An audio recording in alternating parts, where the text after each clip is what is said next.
friends. Welcome back to the first episode of the new year.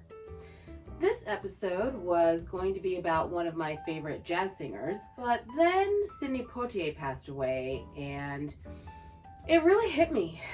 If you follow me on Insta, you know that I actually took to my bed. I was so upset. Also, clearly very dramatic. It's just that there are so few Black actors that are still alive from the time period I enjoy, that to have another one go just really hurt my heart.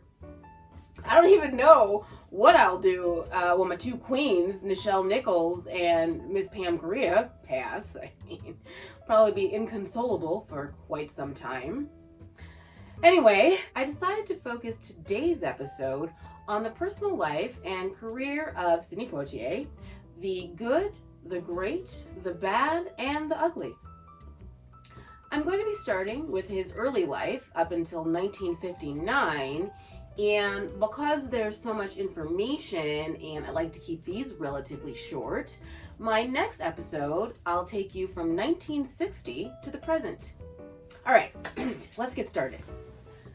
Sidney Poitier began life in Miami when his mother was surprised to find herself in labor while on a weekend vacation in Miami. And I guess, they finished their vacation and they go back to the Bahamas to a tomato farm that they own. And that's where he lived and worked until 1943 when he was 15 and was sent to live with his older brother in Miami. When he got there, he immediately hated it as he was unaccustomed to the racism he experienced being from a mostly Black island where his parents owned land even though they were poor. So he decides to go to New York where things were said to be marginally better for Black folks. Horribly, on the day he decided to run away to the north, before he could even leave town, he was detained by 5 white police officers who held a gun to his head and joked about shooting him. He somehow manages to talk his way out of that harrowing situation and makes it to New York, where he works as a dishwasher and slept in paid toilets and on the roofs of buildings. At one point during this time, he actually wandered into a riot and was shot in the leg. He did not go to the hospital. He treated his wound with Vaseline. Yeah. So he's obviously not having a great time while he's in New York. And unfortunately, along comes winter, as it is wont to do. And a kid from the Bahamas is definitely not familiar with this terribly freezing temperature. And he is obviously freezing his butt off, basically in the streets, when he gets arrested for vagrancy. He lies about his age and tells the cops that he's going to enlist in the army so he doesn't end up in the clink. He stays in an orphanage for a bit and then manages to talk his way into the army even though he's underage. Obviously, he's hoping that they send him somewhere warm, but they do not. Nope. They send him to a hospital on Long Island for shell-shocked veterans, where they basically tend to the veterans, administering cold packs and shock treatments and other completely useless and harmful rehabilitative therapies. He obviously hates this. Long Island was not that much better than Miami in terms of his treatment and the treatment of the veterans. So he hatches a plan to pretend to be mentally ill so he can get a medical discharge.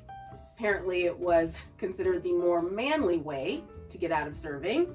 Sidney was a bit obsessed with manliness and masculinity during that period.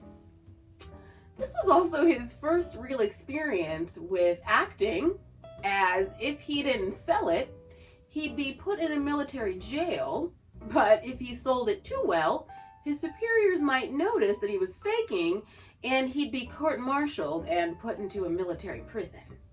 So, not good options.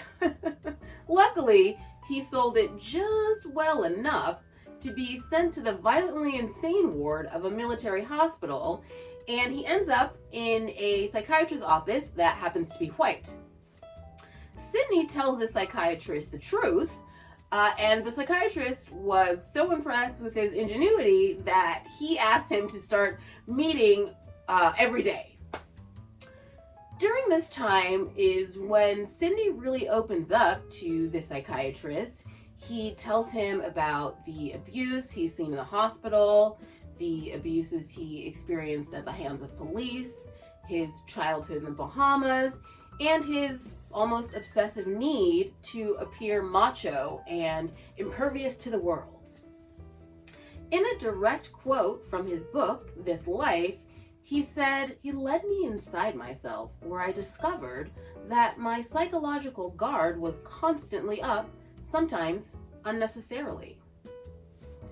So he goes through this period with the psychiatrist, telling him all his, fears and insecurities, and the doctor ends up releasing him as mentally unfit, and he is back into the world at the tender age of 17.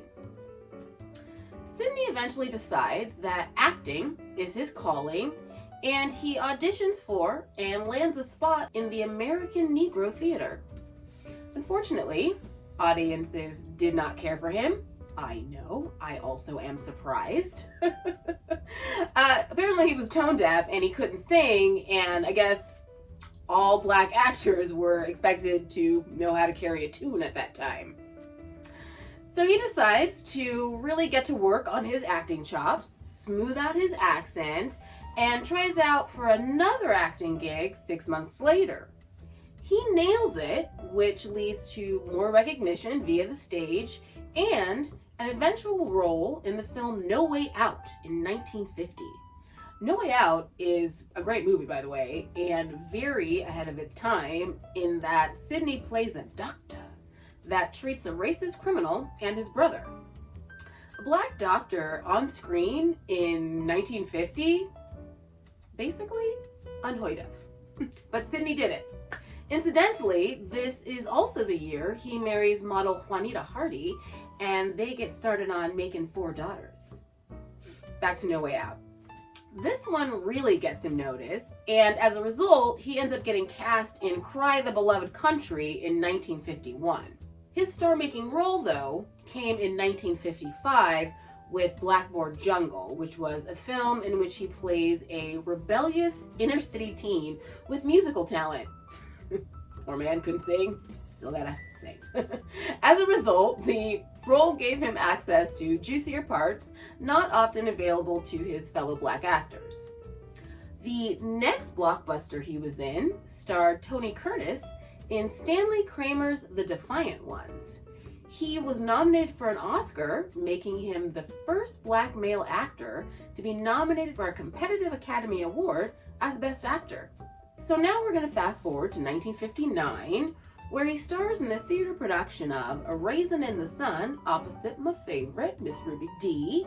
And this play was groundbreaking. It was written by Lorraine Hansberry, and it gave white audiences an intimate look at what black life was really like. That same year, he starred in Porgy and Bess alongside Miss Dorothy Dandridge. They dubbed his voice with opera singer Robert McFerrin, who was actually the father of Bobby McFerrin. While he's on set, he meets a brilliant and fascinating woman who he will become very close to in the years to come, a Miss Diane Carroll. Now, both Mr. Poitier and Miss Carroll had significant others, so the plan was to become friends, hang out, talk about their respective spouses, etc. Surprisingly, that did not happen, and they began a 9-year affair. It would take way too long to break down the details on this debacle, so I'll be spilling the tea on that dalliance in my next episode when I go into Sidney's life from the 1960s to today.